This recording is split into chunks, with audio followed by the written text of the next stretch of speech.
video na yun. So yon mga bossing ko, bali magandang hapon po sa inyo lahat. Bali isa-isain ko nga po pala sa inyo lahat ng mga available units natin dito sa garahe mga boss. Gusto ko lang din ipaliwanag sa inyo lahat about doon sa nangyari sa adventure mga boss.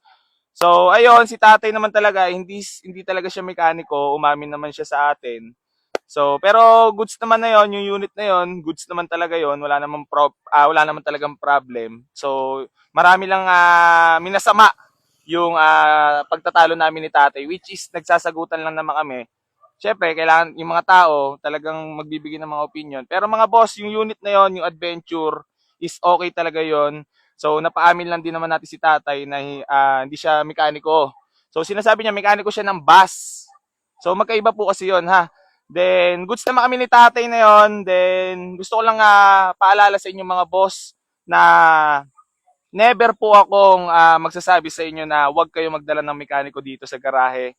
Pero, kasi mga bossing ko, unang-una, talagang i-recommend ko talaga sa inyo, syempre hindi biro yung ilalabas yung pera.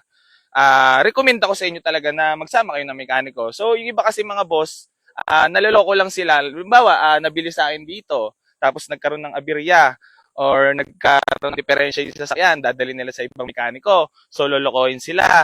Doon lang naman napapasama mga boss eh. Kaya lagi ko sinasabi sa inyo na once na kapag bumili kayo dito ng sasakyan sa akin, mas maigi po na sa amin nyo na lang ipacheck para walang aberya. Kasi mga boss, bakit ko sinasabi? Kasi lahat naman nakakabili sa amin dito is automatically nire-rescue namin yan at may respeto naman ako kapag may nire-respeto ako.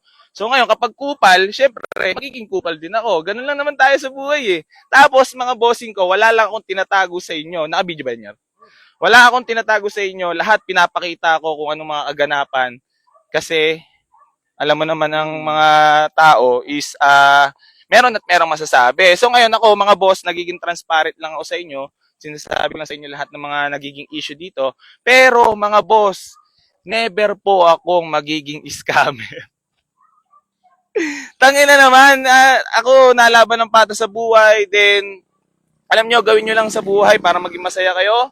Gawin nyo lang yung gusto nyo gawin, tapos pagkaabalahan nyo yung pagkakapirahan, huwag na kayo sumilip ng ibang buhay ng tao kasi napakasaklap ng karma mga boss. So, kung meron man kayo, tingin nyo sa akin hindi maganda. Pero mga boss, sa sobrang dami nating natulungan, alam nyo yan, at mga nakasubaybay sa atin, never tayo ng loko ng tao at nagiging tapat tayo lagi.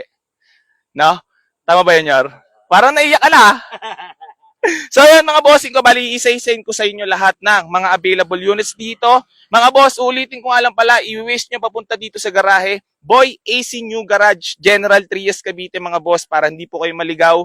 Then gusto ko lang din paalala sa inyo mga boss, yung about pa free raffle na ipamimigay natin sa sakyan mga boss. Keep like and share and comment sa lahat ng mga vlogs natin para mapasali ka doon sa ipaparapol, baka mapasama yung name mo at isa ka doon sa mananalo. So ayun mga bossing ko, bali unahin ko nga lang pala sa inyo etong ating Ford Everest mga boss. So ulitin ko lang mga bossing ko, wala po akong sinasabi na bawal kayo magdala ng mekaniko kasi mga bossing, karapatan nyo yun. 'Di ba? Bilang isang bibili, karapatan nyo na magsama ng mekaniko para i-check yung unit. Pero syempre ako mga boss, lagi ko naman sinasabi sa inyo na ang unit dito is once na naka-display dito is okay. So ngayon, yung sinasabi ko kasi about sa second hand, yung mga hindi nakakaintindi, mga boss, tao nga kasi hindi natin alam kung kailan magkakasakit. Pero once na maayos naman kayo makipag-usap sa amin, maayos din naman kami makikipag-usap sa iyo. Bakit naman yung ibang mga nakabili sa amin? Di ba, Nyor? Sa amin na nakabiling auto, goods naman kami. Di ba? Ibig sabihin ko, nasa pag-approach yun. Kasi ito ganito yun mga boss eh. So, pinopost ko yung mga ganong pangyayari kasi wag na wag tayong mag-aalam-alaman kapag hindi natin alam. So, makikita mo naman sa galaw ni tatay dun sa video at galaw dito, personal na nakausap ko, which is napaamin ko naman siya off-cam na hindi talaga siya mekaniko. So, kasi ganito yan mga boss. Maraming, yung isang veteranong mekaniko, ano lang yan, katulad nung Nyor, yung mekaniko PH? Mekaniko PH. Ganon yung mga professional talaga na kapag may nasabi sila at meron silang napansin na issue, sasabihin ng matiwasay at tama. Hindi yung bibirada ka ng sisigaw-sigawan mo ako dito sa garahe, babalik ko. Hindi naman po pwede yun. Siyempre, once na, katulad nyo sa adventure, mga boss eto, sasabihin ko na sa inyo kasi siyempre naging issue. So, pinost ko yon mga boss para for transparency na, tsaka hindi naman kami totally magkaaway ni Tatay Inyor eh. Di ba? Nagtatalo lang kami. Pinag-uusapan namin na ang once ng kotse naman kasi talaga, once na binuksan mo yung radiator, automatic lang naman yan sa lahat ng mga nakakaintindi at nagsasasakyan at sa mga tropang buy and sell natin mga boss, hindi tayo magkakalaban dito ha.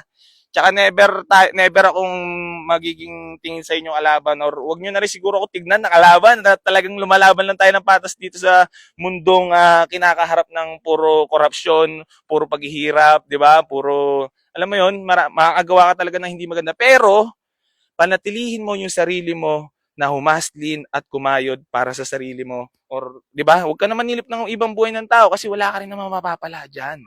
So, eto na. Isa-isahin ko na pala sa inyo lahat ng mga available units natin dito sa garahe, mga boss. Unahin ko nga lang pala sa inyo itong ating Ford Everest na automatic transmission, mga boss. 7-seater, diesel engine, mga boss. Sobrang fresh na ito. Ito, ibibigay ko na lang ito na napakababa. So, puntahan mo na. May conduction sticker, harap likod. Ang loob nyo, pakita mo rin ng loob. Ayan, mga boss. So, papakita natin ng loob. All power, mga bossing ko. Presentable paint. Ayan ang loob, parang brand new. Wala ka rin naman masasabi talaga. Tinan mo naman ng malibela, parang hindi nahawakan yan.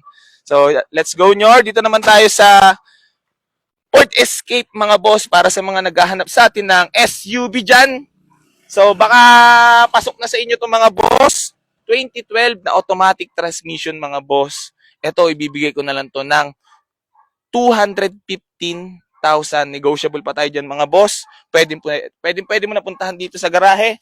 Then, etong ating si Monte, mga bossing ko, binibenta na rin natin to. Pero, diesel engine to, mga bossing ko, SE Limited, 2009 model, automatic transmission, mga boss. 7-seater din yan. Ang issue na ito, mga boss, ito lang, yung faded sa hood. Yan. So, ito, pero ibibigay ko lang to ng napakababa. 458,000, mga boss, negotiable pa.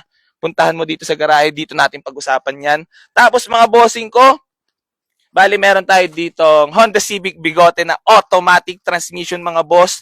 Ito, matindi dito, mga bossing ko. Bago radiator, bago battery. Ano pa ba, Nyor? Nakakulat na rin. Registrado. Nakamags.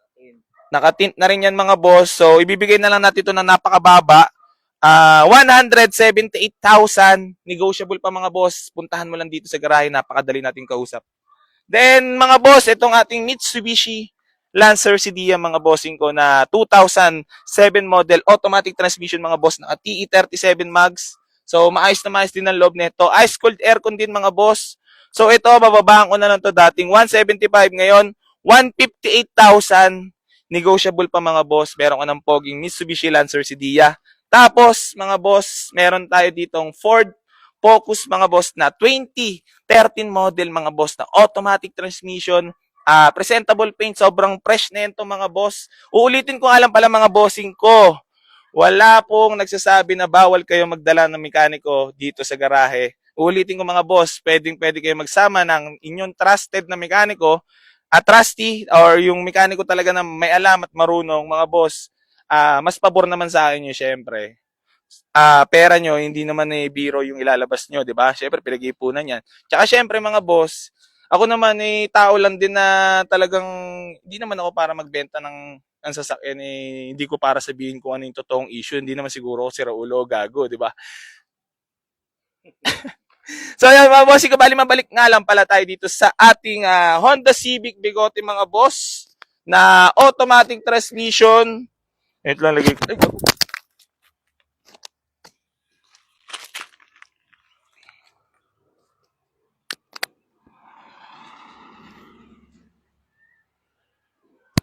Ayun. Hello. Ang kulit kasi. Hawa ko na nga lang. So yung mga boss, bali. Wala na ba? Naka-on pa rin dyan? Honda Civic Bigote, mga bossing ko lang. Automatic transmission. Registered agad next year, mga boss. Presentable paint. Bigay na lang natin ng 165,000. Negotiable pa, mga boss. Meron ka ng automatic na sariwan-sariwa, mga boss. Tapos ito, Nag-PM sa atin yung dati bayari. Ibabuyback niya raw, boss. Kung ibabuyback mo, puntahan mo na dito, Friday daw. So hanggang Friday, hindi ko muna siya i-alok. Dito muna siya sa garahe. Then gusto ko lang din magpasalamat sa biyaheng mga solid na ito. Kasi alam mo naman, naghatid pa itong mga boss doon sa ating BIOS na diniliver sa Matabungkay, no? Shoutout din kay Junior pala, hindi nakasama. Talaga, baka... pero syempre, ito, babalik na tayo sa ating BIOS na automatic naman mga boss, na G-Bar yan, Robin to, na 2003. Ito mga boss, bibigay ko na lang to ng napakamura. Digital gauge na itong mga boss, all power, then automatic, good shifting, walang delay, ice cold aircon, magdala ka pa ng jacket, baka sipunin ka ha. So ito, bibigay ko na lang to ng 210, negotiable pa tayo mga boss, puntahan mo na. Then meron tayo ditong Wasaring Honda Civic Dimension mga boss na automatic transmission. Ayan, ilinis-linisan lang natin para naman suwabe. Ayan na. Ito mga bossing ko, Honda Civic Dimension na Eagle Eye na 2004 model para sa mga naghahanap ng pang-bagets-bagets dyan na sobrang fresh at quality. Kung pang tambay-tambay lang stackan to mga bossing ko at matindi dito mga boss. Original yung pintura. Pakita mo na malapitan nyor. Ayan, grabe naman. Kita mo naman ang videographer natin yan, mga boss. Pakita mo yung gano'ng kaunat. Ayan na, Ayan, mga boss, ibibigay ko na lang yan ng 220. Negotiable pa tayo dyan, mga boss. Eagle Eye na po yan. Puntahan mo dito sa garahe, pag-usapan natin. Then, ito nga pala, mga boss, itong ating Mazda 3 na 2007 model, automatic transmission registered. Binibigay ko na lang din ng napakamura. 168,000 lang to mga boss, ibibigay ko na sa inyo. Yun. Bali, ulitin ko lang nga pala ulit mga boss, sa lahat ng mga gustong pumunta dito, mag-walk-in lang kayo. Waste nyo lang mga bossing ko. Boy AC New Garage, General Trias, Cavite. Then gusto ko lang paalala ulit sa inyo, yung about pa-free raffle na ipamimigay natin sa sasakyan. Keep like and share and comment sa lahat ng mga vlogs natin para mapasali ka dito sa ipamimigay natin sa sasakyan. So ayun mga boss, hanggang dito na lang po. Maraming salamat sa lahat ng patuloy na sumusuporta dito sa Boy AC Garage mga boss, at hindi pa rin po ako magsasawang tumulong sa lahat ng mga nangangarap magkaroon ng sasakyan. Geng.